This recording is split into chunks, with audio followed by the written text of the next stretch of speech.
Friends, आज बात करूंगी एक ऐसे फर्टिलाइज़र के बारे में जिसे आप सर्दियों में अपने प्लांट में देते हैं तो प्लांट सर्दियों में ख़राब नहीं होगा और लगातार फूल देता रहेगा, उसकी ग्रोथ भी अच्छी बनी रहेगी।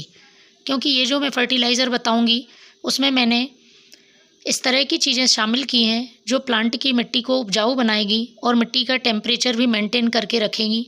इसके साथ ही मिट्टी के पीएच को बैलेंस बनाएगी, क्योंकि मिट्टी का पीएच जब तक बैलेंस नहीं रहता है हमारा प्लांट अच्छी तरह से ग्रोथ नहीं कर सकता है और उसकी फ्लावरिंग पर भी असर पड़ता है। तो यदि आप चाहते हैं कि सर्दियों में प्लांट में पत्ते पीले नहीं पड़ें, प्लांट अच्छी तरह से हरे भरे और अच्छी ग्रोथ करें, उसमें फूल भी आते रहें, तो इसके लिए आप ये फर्टिलाइज़र ज़रूर यूज़ करें। और इस फर्टिलाइज़र को जब मैंने इसको बनाया है तो इसमें एक चीज़ ऐसी भी ऐड करी है जिससे यदि प्लांट की मिट्टी में किसी तरह का फंगस होगा या चींटियाँ होंगी तो वह भी नहीं आएंगी। क्योंकि सर्दियों की एक आम समस्या है, प्लांट में कीड़े जल्दी अटैक करते हैं। गुड़हल में यदि मिलीबग है या फंगस है या मिट्टी में किसी तरह की चींटियाँ, इंसेक्ट हैं, तो उन सबको दूर रखना भी ज़रूरी है। यदि कीड़ों का ट्रीटमेंट हम नहीं करते हैं तो प्लांट हम कितना भी फर्टिलाइज़र डालें ग्रोथ नहीं करेगा।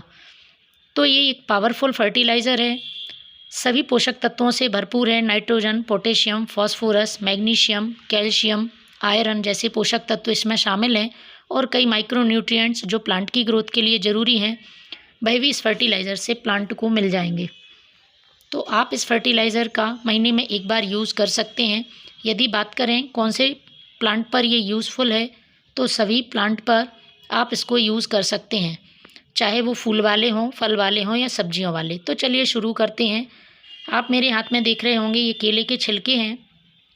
मैंने 2 केले के छिलके लिए हुए हैं।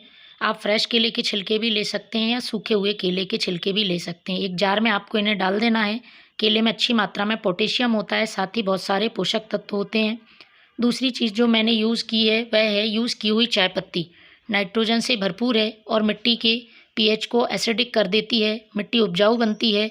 फूलों वाले पौधों के लिए एसिडिक मिट्टी बहुत पसंद होती है और जो हम चाय बनाते हैं उसको आप चाय पत्ती को फेंक देते हैं, उसको ना फेंकें, धोकर अच्छी तरह से सुखा लें और इस तरह से फर्टिलाइज़र यूज़ करें। सर्दियों में ये चाय पत्ती हमारे प्लांट की सॉइल को टेम्परेचर मेंटेन करने के भी काम में आती है। इसके बाद जो तीसरी चीज़ यूज़ करनी है ये भी सर्दियों के लिए बहुत फ़ायदेमंद है।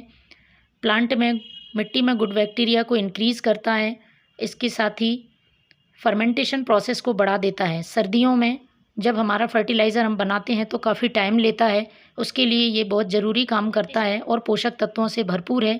मैंने लिया है ये 1 चम्मच गुड़। गुड़ आप पुराना ले सकते हैं, जो भी आपके पास गुड़ हो उसका इस्तेमाल कर सकते हैं। इसके बाद जो मैं चौथी चीज़ यूज़ करूँगी वो इस फर्टिलाइज़र को बनने के बाद यूज़ करूँगी। इसको अच्छी तरह से पानी से भर देना है और आपको 2 दिन के लिए इसे फर्मेंट होने के लिए रखना है। अच्छी तरह से फर्मेंट हो जाएगा, उसके बाद हम प्लांट पर इसका यूज़ करेंगे। ये जो फर्टिलाइज़र बनेगा वो प्लांट की सारी ज़रूरतों को पूरा करेगा, सारे पोषक तत्व इसमें हैं। तो 2 दिन पहले मैंने जो फर्टिलाइज़र बनाया था देखिए पूरी तरह से फर्मेंट हो चुका है और आप इसमें देख रहे होंगे ये ऊपर वाइट कलर की जो लेयर है ये दिखा रही है कि फर्टिलाइज़र अच्छी तरह से तैयार हो गया है। अब इस फर्टिलाइज़र को हम अपने प्लांट पर यूज़ कर सकते हैं, लेकिन किसी भी लिक्विड फर्टिलाइज़र को बनाने से पहले उसको डाइल्यूट करना बहुत ज़रूरी होता है। तो मैंने इसे छान लिया है और 1 भाग आप फर्टिलाइज़र और उसमें 2 भाग सादा पानी मिलाना है। सादा पानी मिला के अब आप इसको चौथी जो चीज़ है वो है हल्दी पाउडर, इसमें मिलाना है। हल्दी पाउडर में एंटीबैक्टीरियल और एंटी फंगल गुण होते हैं। किसी भी तरह का फंगस होगा यदि मिट्टी में या चींटियाँ होंगी तो वह प्लांट से दूर रहेंगी और ये फर्टिलाइज़र पूरी तरह से तैयार है। अब इसे आप अपने प्लांट में पॉट की साइज़ के हिसाब से सॉइल में डाल सकते हैं। तो फ्रेंड्स, इस फर्टिलाइज़र का आप भी यूज़ करें। Thank you.